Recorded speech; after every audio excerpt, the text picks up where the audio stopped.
আসসালামু আলাইকুম। বাংলার সংবাদে সবাইকে স্বাগত জানাচ্ছি। আমি নাইম ফাথুম মুবিন। সংবাদ শিরোনাম। বাংলাদেশের সর্বশেষ গুরুত্বপূর্ণ আপডেট সংবাদে আপনাকে স্বাগত। শুরুতেই সংবাদ শিরোনাম, পরে বিস্তারিত। প্রথমেই জানাবো আমাদের হাতে থাকা সর্বশেষ গুরুত্বপূর্ণ সবথেকে তাজা আপডেট সংবাদ। লন্ডনে হাসনাত আব্দুল্লাহকে লক্ষ্য করে ব্যাপক ডিম নিক্ষেপ, পুলিশি পাহারায় কর্মসূচি। যুক্তরাজ্যের লন্ডনে সংসদ সদস্য ও জাতীয় নাগরিক পার্টির নেতা হাসনাত আব্দুল্লাহকে লক্ষ্য করে ডিম নিক্ষেপ ও উত্তেজনাকর পরিস্থিতির সৃষ্টি হয়েছে। আজ স্থানীয় সময় বিকেলে পূর্ব লন্ডনের রমফোর্ড এলাকায় এই ঘটনা ঘটে। জানা যায়, ইস্ট লন্ডনের মসজিদ সংলগ্ন মায়দা গ্রিল রেস্টুরেন্টে এনসিপির ইউকে অ্যালায়েন্স আয়োজিত এক সভায় প্রধান অতিথি হিসেবে অংশ নিতে যান হাসনাত আব্দুল্লাহ। এই সভাকে কেন্দ্র করে বাংলাদেশে কার্যক্রম নিষিদ্ধ আওয়ামী লীগের নেতাকর্মীরা হাসনাত আব্দুল্লাহর উপর এই হামলা চালায়।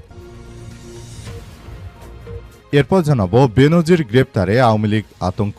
সাবেক আইজিপি বেনজির আহমেদ দুবাই গ্রেপ্তার হওয়ার পর বিদেশে পলাতক আওয়ামী লীগ নেতাদের মধ্যে নতুন করে আতঙ্ক ছড়িয়ে পড়েছে। দুর্নীতির মামলায় বিদেশের মাটিতে ফ্যাসিস্ট হাসিনার এই হাই প্রোফাইল কর্মকর্তার গ্রেপ্তারের খবর ছড়াতেই বিভিন্ন দেশে আত্মগোপনে থাকা বাংলাদেশের কার্যক্রম নিষিদ্ধ দলটির নেতৃত্ববৃন্দদের মাঝে চরম উদ্বেগ ও উৎকণ্ঠা দেখা দিয়েছে। তারাও এখন নতুন করে গা ঢাকা দিতে শুরু করেছে। এদিকে দুই শিবির নেতাকে গুলির ঘটনায় সাবেক এসপি সহ ৮ জনের বিচার শুরু আজ। যশোরের চৌগাছায় ২০১৬ সালে গ্রেপ্তারের পর বন্দুকযুদ্ধের নাটক সাজিয়ে ইসলামী ছাত্র শিবিরের দুই নেতাকে গুলি করে তৎকালীন এসপি আনিসুর রহমান সহ ৮ জনের বিচার শুরু হয়েছে। আজ জানা গেছে যে তৎকালীন সময় শিবিরের ওই নেতাদের গুলি চালিয়ে তারপর তাদের পা বিচ্ছিন্ন করে দেওয়া হয়েছিল। এবারে জানাবো মাজারে হামলায় দোষীদের বিচারে দাবি সেলিম উদ্দিনের। দেশের একটি গোষ্ঠী পরিকল্পিতভাবে বিভিন্ন ধর্মীয় প্রতিষ্ঠান ও মাজারে হামলা চালিয়ে তার দায় বাংলাদেশ জামাত ইসলামের উপর চাপানোর যে অপচেষ্টা করছে সেটি আসলে রুখে দিতে হবে বলে জানিয়েছেন সেলিম উদ্দিন। তিনি বলেছেন যে এই ধরনের কার্যক্রম আসলে আমরা কখনোই মেনে নেব না। এবং সর্বশেষ জানাবো গুরুত্বপূর্ণ আপডেট সংবাদ। ভারতে নরেন্দ্র মোদীর বিরুদ্ধে জেগে উঠেছে ককরোচ জনতা পার্টি। এজন্য বিজেপির নেতাকর্মীরা ককরোচ পার্টির প্রতিষ্ঠার উপর হামলা চালিয়েছে। এই ঘটনায় ভারতের রাজস্থানে জয়পুরে এক বিক্ষোভ সমাবেশে বক্তব্য রাখার ঠিক আগ মুহূর্তে এমন হামলা চালায় নরেন্দ্র মোদীর সন্ত্রাসী দলের সদস্যরা। নরেন্দ্র মোদীর দল ভারতে কেউ যাতে কোনোভাবে কার্যক্রম চালাতে না পারে সেজন্য তারা এটি করতে চাচ্ছে। প্রিয় দর্শক, এতক্ষণ শুনছিলেন সংবাদ শিরোনাম, এবারে বিস্তারিত। তবে তার আগে বন্ধুরা অনুরোধ থাকবে এই সংবাদটিতে একটি লাইক দিন। এই চ্যানেলে আপনি নতুন হয়ে থাকলে আমাদের সংবাদটি দেখতে দেখতে চ্যানেলটি সাবস্ক্রাইব করে রাখুন। কমেন্ট করে বন্ধুরা আপনার মূল্যবান মতামত জানিয়ে দিন আপনি বিশ্বের কোন দেশ থেকে বা বাংলাদেশের কোন স্থান থেকে আমাদের সংবাদটি দেখছেন এবং শুনছেন।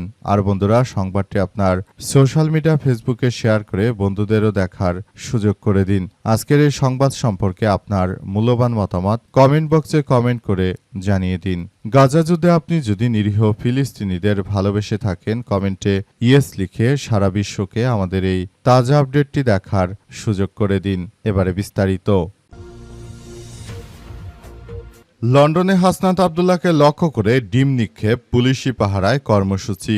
যুক্তরাজ্যের লন্ডনে সংসদ সদস্য ও জাতীয় নাগরিক পার্টি নেতা হাসনাত আব্দুল্লাহকে লক্ষ্য করে ডিম নিক্ষেপ ও উত্তেজনাকর পরিস্থিতির সৃষ্টি হয়েছে। স্থানীয় সময় বিকেলে পূর্ব লন্ডনের রমফোর্ড এলাকায় এই ঘটনা ঘটে। জানা যায়, ইস্ট লন্ডনের মসজিদ সংলগ্ন মায়দা গ্রিল রেস্টুরেন্টে এনসিপি ইউকে অ্যালায়েন্স আয়োজিত এক সভায় প্রধান অতিথি হিসেবে অংশ নিতে যান হাসনাত আব্দুল্লাহ। এই সভাকে কেন্দ্র করে বাংলাদেশে কার্যক্রম নিষিদ্ধ আওয়ামী লীগের যুক্তরাজ্য শাখার নেতাকর্মী ও সমর্থকরা বিক্ষোভ করেন।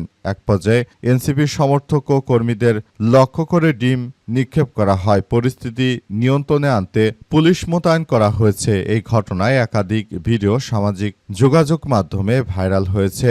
ভাইরাল ভিডিওতে দেখা যায় হাসনাত আব্দুল্লাহর উপর সহযোগীরা পার্ক এলাকায় হাঁটার সময় কয়েকজন তাদের অনুসরণ করে বিভিন্ন মন্তব্য করতে খুঁজতে থাকেন। এক পর্যায়ে হাসনাত আবদুল্লাহ পাশের একটি রেস্তোরাঁয় আশ্রয় নেন। এ সময় তার সঙ্গে থাকা কয়েকজনকে ডিম নিক্ষেপ করা হয়। পরে উভয় পক্ষের মধ্যে বাকবিতণ্ডা শুরু হয় এবং এক পর্যায়ে হাতাহাতির ঘটনা ঘটে।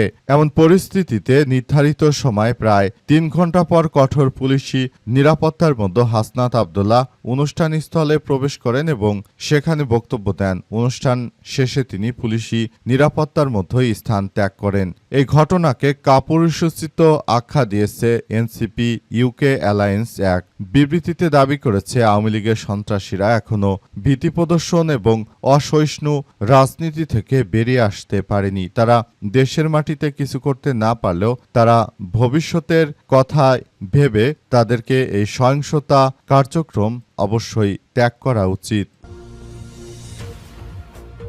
বেনজির গ্রেপ্তারে আওয়ামী লীগের আতঙ্ক।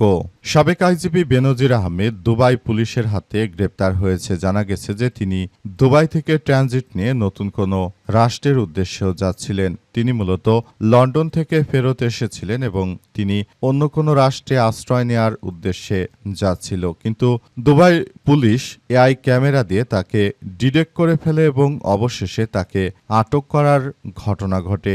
এই ঘটনায় এখন পরিস্থিতি থমথমে অবস্থা বিরাজ করছে। অবস্থায় আসলে বিষয়গুলো কোন দিকে যাবে এবং কি হতে চলেছে সেটি সম্পর্কে আমরা কেউ আসলে বলতে পারছি না এই মুহূর্তে। আসলে বেনজির কি করতে চলেছে না করতে চলেছে সেসব বিষয় নিয়ে আমরা কেউই অবগত নয়। তবে দুবাই পুলিশের পক্ষ থেকে বলা হয়েছে যে বেনজিরকে খুব দ্রুততম সময়ের মধ্যে বাংলাদেশ পুলিশের হাতে হ্যান্ডওভার করা হবে। সেজন্য দুবাই পুলিশ ইতিমধ্যে বাংলাদেশকে চিঠি পাঠিয়েছে যে বেনজিরকে যেন ফেরত নেওয়া হয় এবং বেনজিরের এই ফেরত নেওয়ার বিষয়গুলো নিয়ে সবাই অনেক বেশি অন্যান্য রাজনৈতিক দলের নেতৃত্ববৃন্দরা তারা আশাবাদী, যাতে করে বেনজিরকে তারা খুব দ্রুততম সময়ের মধ্যে আসলে কাছে পায় এবং বেনজিরকে তার কৃতকর্মের জন্য যেন শাস্তি দেয়া হয়। সেজন্য তারা এই বিষয়গুলো নিয়ে খুবই সিরিয়াসভাবে কার্যক্রম চালাতে শুরু করেছে। বেনজিরের জন্যই মূলত এত দীর্ঘদিন ধরে অপেক্ষা করছে অন্যান্য রাজনৈতিক দলের নেতৃত্ববৃন্দরা। তারা বলাবলি শুরু করেছে যে বেনজির যেভাবে আমাদের নেতাকর্মীদের উপর অত্যাচার করেছে, হামলা মারধর, অনেককে হত্যা করেছে, ঠিক একইভাবে বেনজিরের শাস্তি কার্যকর করা হবে এবং বর্তমান সময়ে বেনজিরের এই ঘটনায় পুরো ব্যাপারগুলো নিয়ে আওয়ামী লীগের নেতাকর্মীরাও তারা নড়ে চড়ে বসেছে। তারাও মাঠে নামছে, বিভিন্ন জায়গায় কার্যক্রম চালাচ্ছে। বিষয়গুলো আসলে কি হতে চলেছে সেটি সম্পর্কে আসলে সবার মনে এক ব্যাপক কৌতূহলের সৃষ্টি হচ্ছে। ধারণা করা হচ্ছে যে এই বিষয়গুলো আসলে কোন দিকে যায় সেই বিষয়গুলো খুবই গুরুত্ব সহকারে দেখভাল করা হচ্ছে। এই কার্যক্রমের মধ্য দিয়ে আওয়ামী লীগের নেতাকর্মীরা লন্ডনে অবস্থানরত হাসনাত আবদুল্লাহর উপর হামলা চালিয়ে তারাও আবারও নিজেদের জানান দিল আমাদের সামনে। তারা মূলত নতুন করে সবকিছু কার্যক্রম চালাতে শুরু করেছে। অবস্থায় নতুন করে সারা দেশে এক ভয়াবহ ত্রাসের রাজত্ব কায়েম করতে শুরু করেছে তারা। দুই শিবির নেতাকে গুলির ঘটনায় সাবেক এসপি সহ ৮ জনের বিচার শুরু। 2 জন যশোরে ছাত্র শিবিরের নেতাকর্মীকে গুলি করে পঙ্গু করে দেওয়া হয়েছিল। এই ঘটনায় দীর্ঘ শেখ হাসিনার আমল শেষ হওয়ার পর নতুন এই বিএনপির আমলে আবার পুলিশের সদস্যদের বিচার শুরু হয়েছে। এই ঘটনায় পুলিশের সদস্যরা তারা আসলে নতুন করে এক ভয়াবহ বিপর্যয়কর পরিস্থিতির সৃষ্টি করেছে। সেজন্য তাদেরকে বিচারের আওতায় আনার জন্য ইতিমধ্যেই কার্যক্রম শুরু হচ্ছে। এই কার্যক্রমগুলো চালানো হচ্ছে এবং নতুন করে এই কার্যক্রমগুলো আসলে চলমান রয়েছে। এ অবস্থায় যশোরের চৌগাছায় 2016 সালে গ্রেপ্তারের পর বন্দুক যুদ্ধের নাটক সাজিয়ে জামাত ইসলামের ওই ছাত্র শিবিরের 2 নেতাকে তাদের পায়ে গুলি চালিয়ে তারপর তাদের জীবনটি একদম ধ্বংসস্তূপে পরিণত করা হয়েছে। এই ব্যাপারগুলো আসলে সবার জন্য খুবই দুঃখজনক ব্যাপার যে শেখ হাসিনার দমনপীড়ন থেকে কেউই রক্ষা পায়নি। তৎকালীন সময়ে যারা জামাত ইসলামের রাজনীতির সঙ্গে যুক্ত ছিল তাদের অধিকাংশকেই এই কার্যক্রমগুলো আসলে পোহাতে হচ্ছে এবং নতুন করে আবার একটি ভয়াবহ বিপর্যয়কর পরিস্থিতির সৃষ্টি হতে পারে। এমন বিষয় বিবেচনা করে তৎকালীন আওয়ামী লীগের সময় আসলে এই পরিস্থিতিগুলো খুবই ব্যাপক আকারে সবকিছু দেখভাল করার মধ্য দিয়ে যেতে হচ্ছে, কিন্তু শেষ পর্যন্ত আসলে এই বিষয়গুলো নিয়ে সবাই আমরা কার্যক্রম চালিয়ে যাচ্ছিলাম এবং সেগুলো আসলে কি থেকে কি হয়ে যাচ্ছে সেসব বিষয় নিয়ে কেউই অবগত ছিল না। পরে বর্তমান সময়ে অন্য সরকার আসার পর সেই মামলাগুলো আবার রিকল করে তারপর বিচারের আওতায় আনা হচ্ছে। মাজারে হামলায় দোষীদের বিচারে দাবি সেলিম উদ্দিনের। দেশে একটি গোষ্ঠী পরিকল্পিতভাবে বিভিন্ন ধর্মীয় প্রতিষ্ঠান ও মাজারে হামলা চালিয়ে তার দায় বাংলাদেশ জামাত ইসলামের উপর চাপানোর অপচেষ্টা করছে বলে অভিযোগ করেছে সংগঠনটির ঢাকা মহানগর উত্তরে আমির ও ডিএনসিসির মেয়র প্রার্থী মোহাম্মদ সেলিম উদ্দিন। তিনি বলেছেন যে জামাত ইসলাম শান্তি সম্প্রীতি ও কল্যাণমূলক রাষ্ট্র প্রতিষ্ঠায় কাজ করে যাচ্ছে। আজ রাজধানীর সোহরাওয়ার্দী মেডিকেল কলেজ হাসপাতালে আহত মিরপুর মাজার মসজিদের খতিব আব্দুল মোমেনকে দেখতে গিয়ে তিনি এসব কথা জানিয়েছেন।